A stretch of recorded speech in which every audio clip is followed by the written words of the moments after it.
As already explained to you, I'm Detective Sergeant Humphreys and this is Detective Sergeant Burns. I'm going to ask you further questions which will be recorded on the typewriter. You're not advised to answer unless you wish to do so. But whatever you will say will be recorded and may be used in evidence. Do you understand that? Yeah.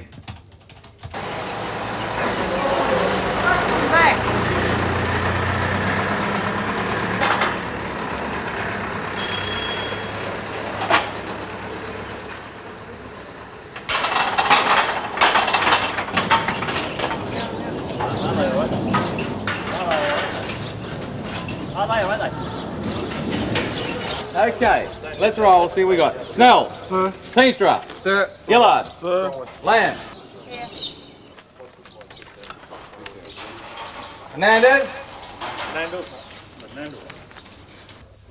Well, look, this is what happened.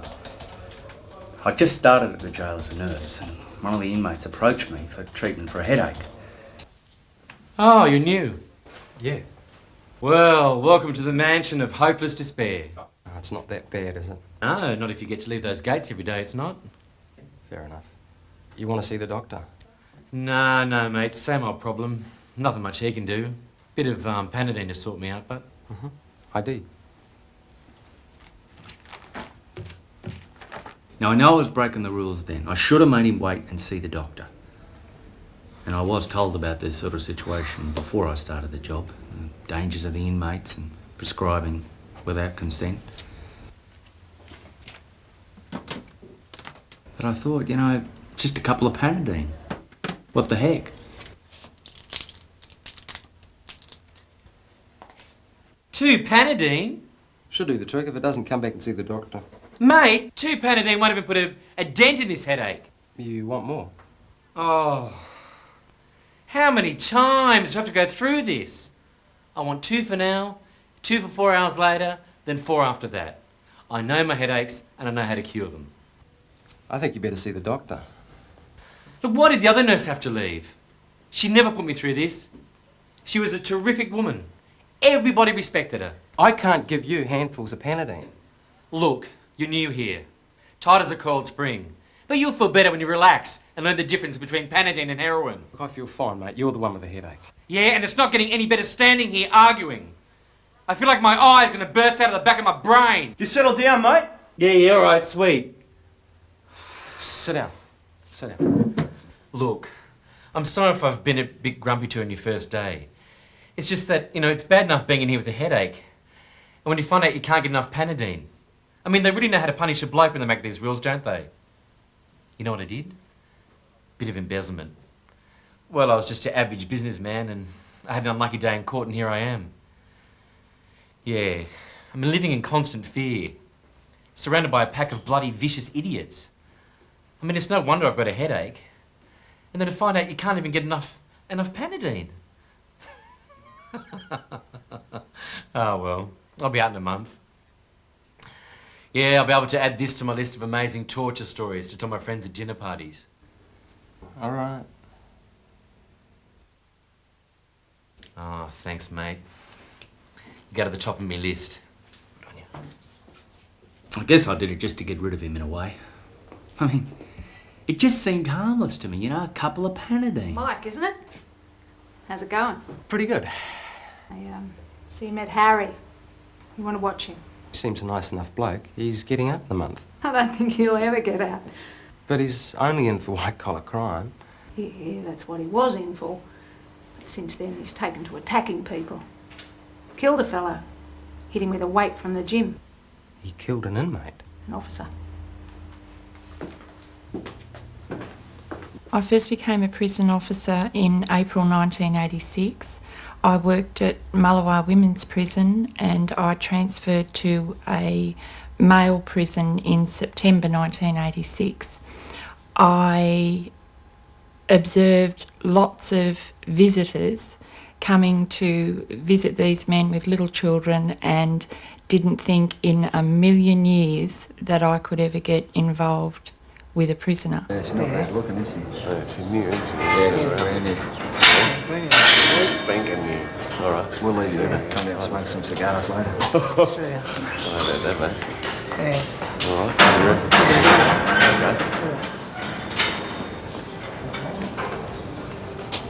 the prettiest officer I've ever seen. Thanks. It's great for morale, you know, having officers like you around. Not that there are any like you. Look at your fingers, even they're beautiful. I bet you play the piano. I do, actually. I knew it. I love piano. The closest I get to it now is on my headphones at night. Mozart, Beethoven, Rachmaninoff. It's a real escape. Almost. You don't look like a piano player. No, I can't tickle the ivories now, so I pump iron instead. Gotta have something to be proud of. Pathetic, isn't it? No. If you consider it like the body's a temple of the soul, you've built yourself a cathedral.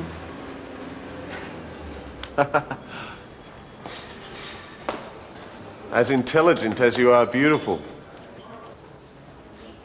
I think now that I was targeted by this prisoner because he saw my weaknesses. He was very nice to me. He wasn't like any other prisoners coming up, putting the hard word on you. He didn't ask me to bring anything in. He was just basically being a friend. They might seem like nice blokes, but you can't afford to trust them. Remember, they've got nothing to do all day but plan trouble. Dreaming and scheming who they can use and how they can use them. The nicer they are, the greater the chance of conning you.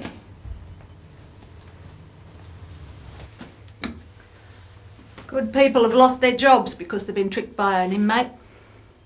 Here, come and have a look at this. This is some of the contraband we've intercepted.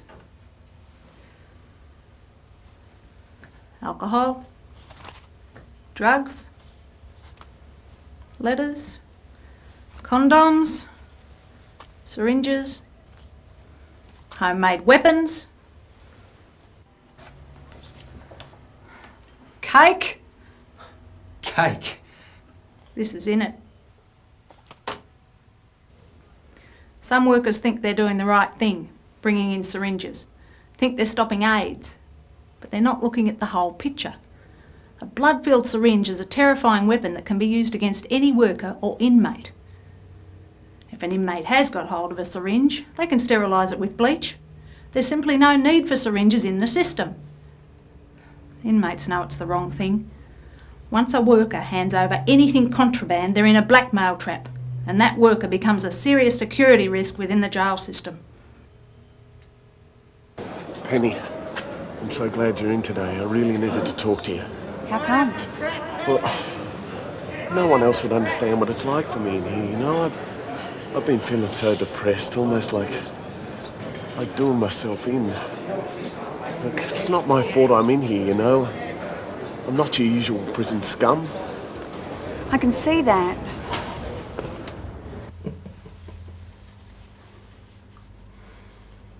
If you're trying to con me, you're supposed to be nice to me, aren't you? Too late, mate, you conned. All I want is a bottle of whiskey. No one need know anything. Easy. I could lose my job for that. Mate, all I've got to do is wave my little finger and you've lost your job. You don't think I've got heaps of mates in here that'll swear blind? You've been handing out all sorts of lollies. I kept the dates, wrappers and time for safekeeping. Let's not go through all that fuss. All I want is a bottle of whiskey. We've got a family to support. Bottle of whiskey. Small price to pay to keep your family and your job going, huh? Look, I know he was just an inmate, but I thought, well, maybe he's right. I needed that job. I had a family, mortgage. I couldn't risk losing it all. Anyway, he said it'd be just this once, and then, I could forget about him. G'day, Mike. Didn't mean to startle you, mate. No worries. I was months away. I was thinking of getting her transferred to another jail anyway. Thanks, mate. Oh, you're at the top of my list. Then I found out that he'd been transferred. So I thought, well, last I'll hear of him. Thank you. How are you enjoying the job? It's good. The inmates are nicer than I thought they'd be. Oh, yeah. They can be charmers. When you're new, it's easy to forget why they're here, particularly when they're not into the drinking or drugs they're into on the outside. Do you think it's just because I'm new? You don't know all their tricks yet. You're a prime target. For what? Con. It can be quite entertaining watching them work. All the little ways they try to get something out of you. Like they'll whinge. Just nag, nag, nag till you give them something just to go away. Or they'll get moody and huffy in the hope you'll ask what's wrong, to find out they need you to bring something in for them. Then there's the Romeos. People fall for it all the time. Must be something sexy about a bad boy in a green t-shirt. Oh yeah, irresistible. Think about it like this. The inmates have got nothing to do all day but scam. They get moved around, workers come and go. If they try something on someone they don't get away with it, they just try it on someone else. It's like a smorgasbord for them.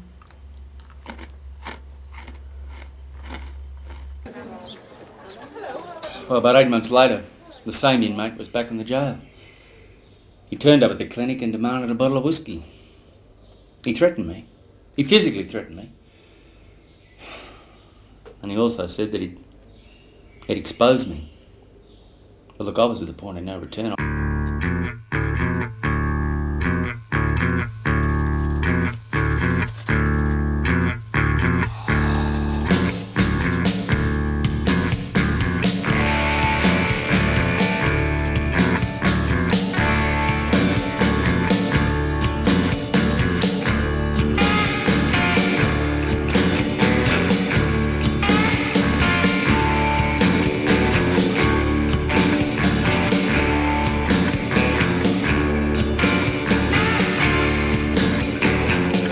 Not just a part of you, but the joy to your soul.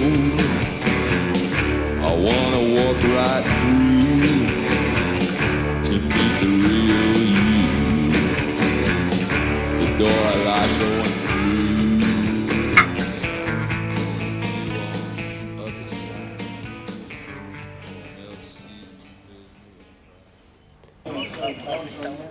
My life as a prison officer was made easy by being friends with this prisoner because he had a good reputation amongst other prisoners and he wouldn't allow them to harass me or name call or anything like that. It was very easy.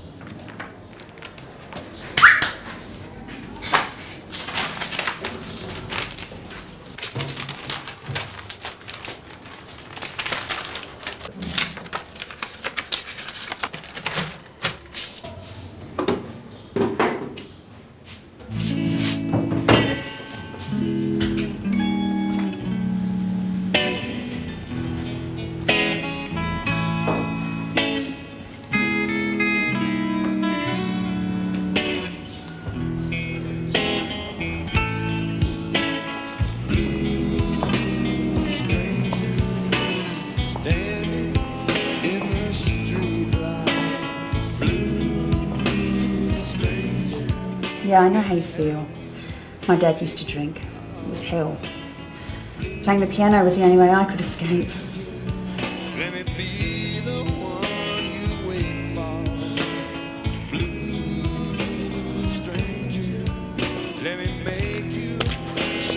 I've got to go.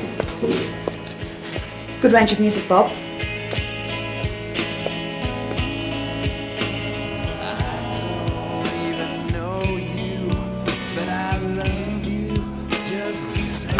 Poor chap was working at the women's jail. He wasn't an officer.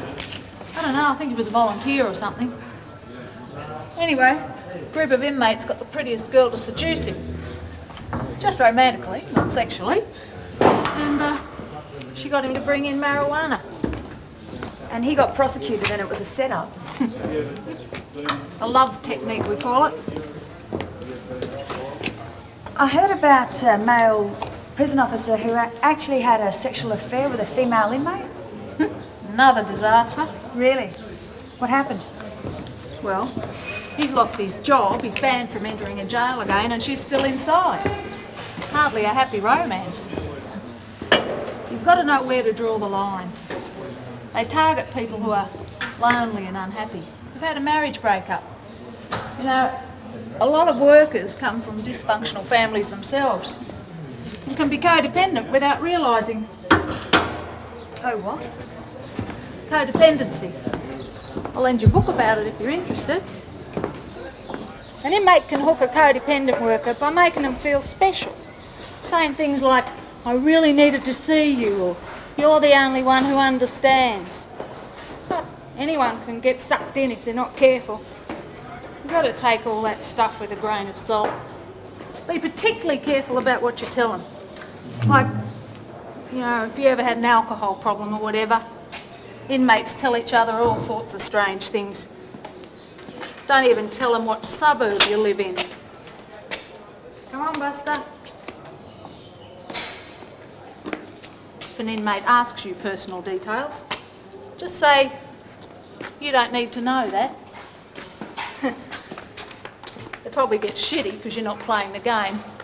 But you're not working here to get used by the inmates. At least as an officer you can draw definite boundaries. Imagine how hard it is for drug and alcohol workers who have to work in a caring role, have to empathise, believe in the inmates. It's funny though, the DNA workers are in a position of power and they have to be careful not to abuse it.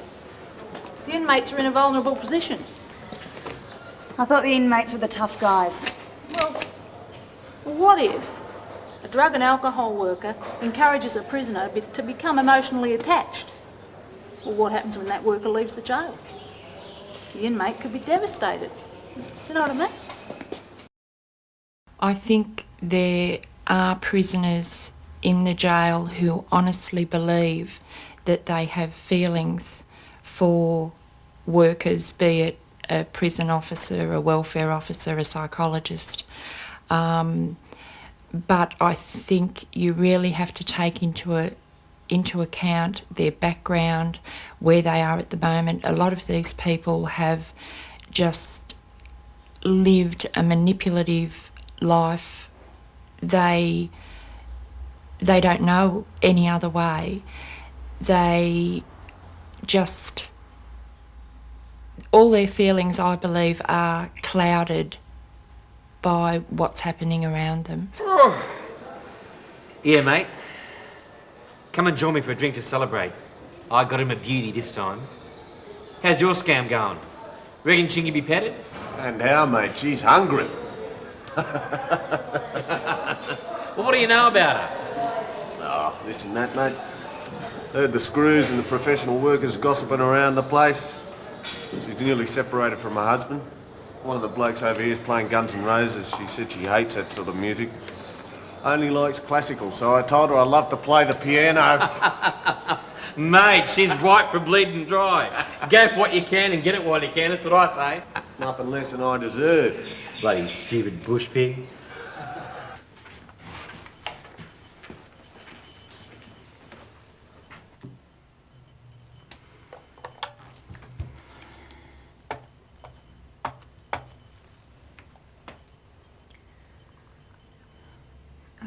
Internal Investigation Unit? Yeah. Anderson here.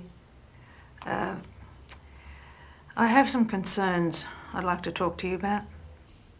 I tried avoiding him at the clinic, you know, but he'd always find a way to get to me. Once he cut his wrists, on purpose, just so that I'd have to treat him. And he asked for pethidine. I can't get you pethidine.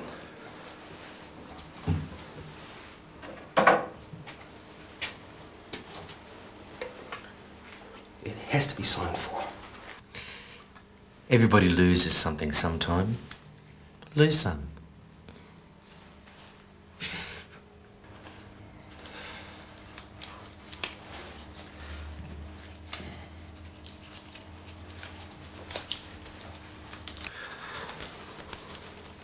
I'll get busted. I have to say no. Sit down.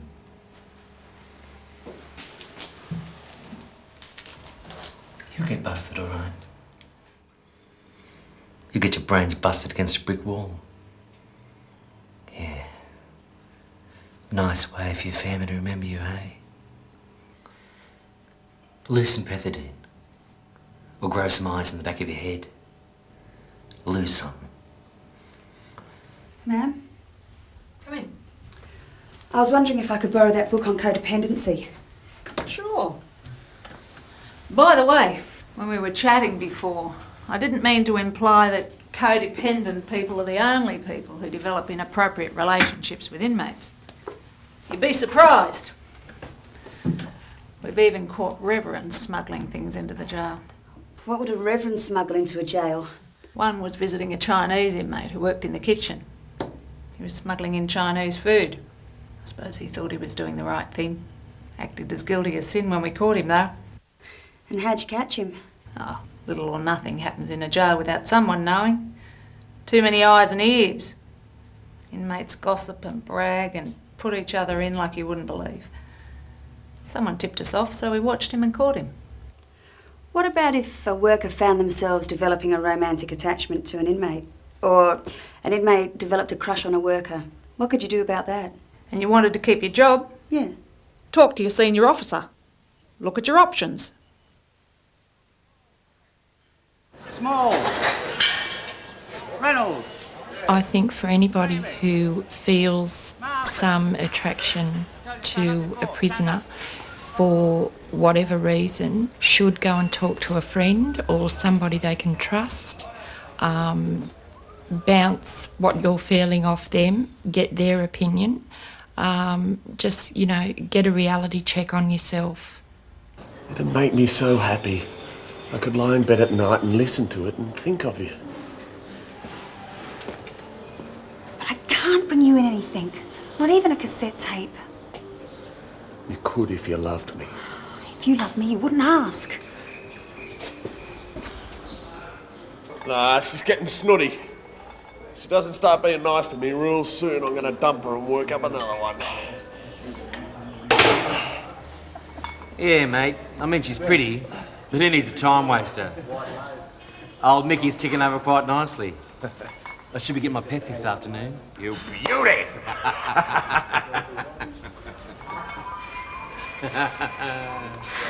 Oh, Mickey, yeah.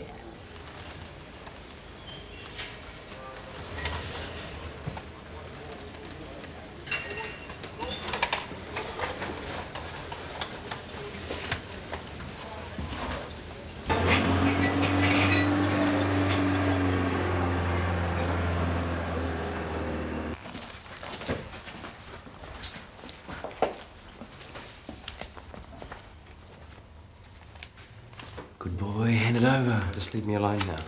Maybe. Give us the drugs. It's a bloody setup! Take him away.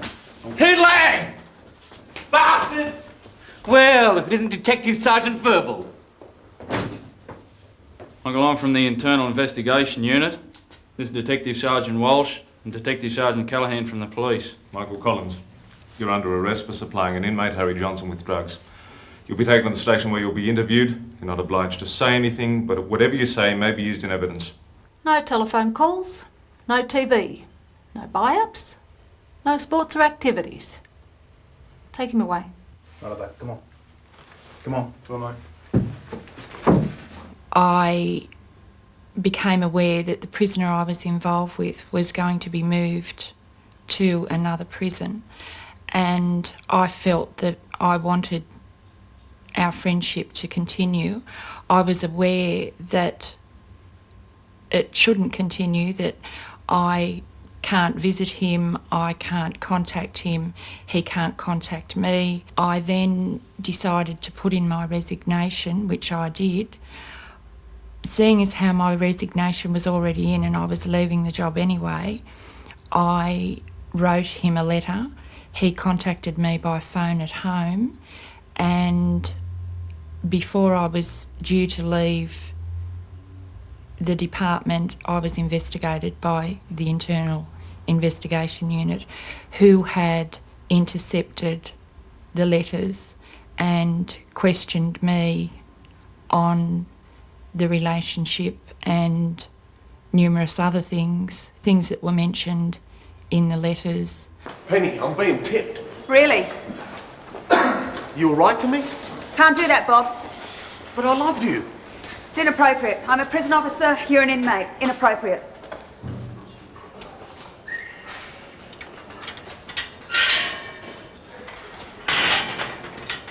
I always knew you were a dyke.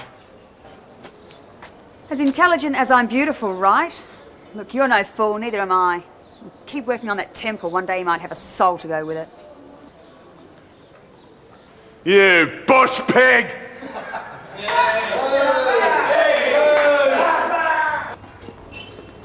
Prior to him being released from prison, I ended any relationship chances that there could have been, but I did tell him that I would be quite happy to be his friend and be supportive if he needed anybody. He then came to me with his bags, knowing that I wouldn't turn him out on the street, and that really was the rock that I perished on, because he became obsessed with me. He wanted to own me. No matter where I went, he followed me. He came to work with me. He wanted to know where I was going, what time I'd be home, ringing up places, checking on me, till eventually I went out one night and I didn't come home until about 3 or 4 in the morning. And I put the key in the door, opened the door, everything was really quiet, and he jumped out of the laundry with a knife and put the knife to my throat and said, "Where have you been?" He then held myself and my 2 daughters hostage, is all you could say, in that house for the whole day and most of the next night. He took the phones out of the wall so that I couldn't ring anybody, but he didn't hurt me, he didn't hurt my children. It was almost as if he had a lot of power in the jail. He didn't have any power over me. I actually thought he'd just go away and leave me alone. Look, I realise now that this sort of situation, it can happen with anything or anybody. Just like taking a letter in out of the jail, books, music, anything.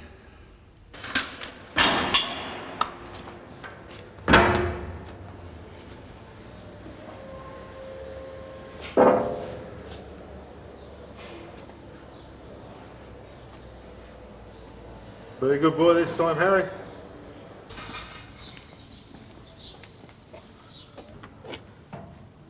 Oh, you're new. Yeah, I started on Friday. Well, welcome to the mansion of hopeless despair. It's not that bad, is it? No, not if you get past those gates every day.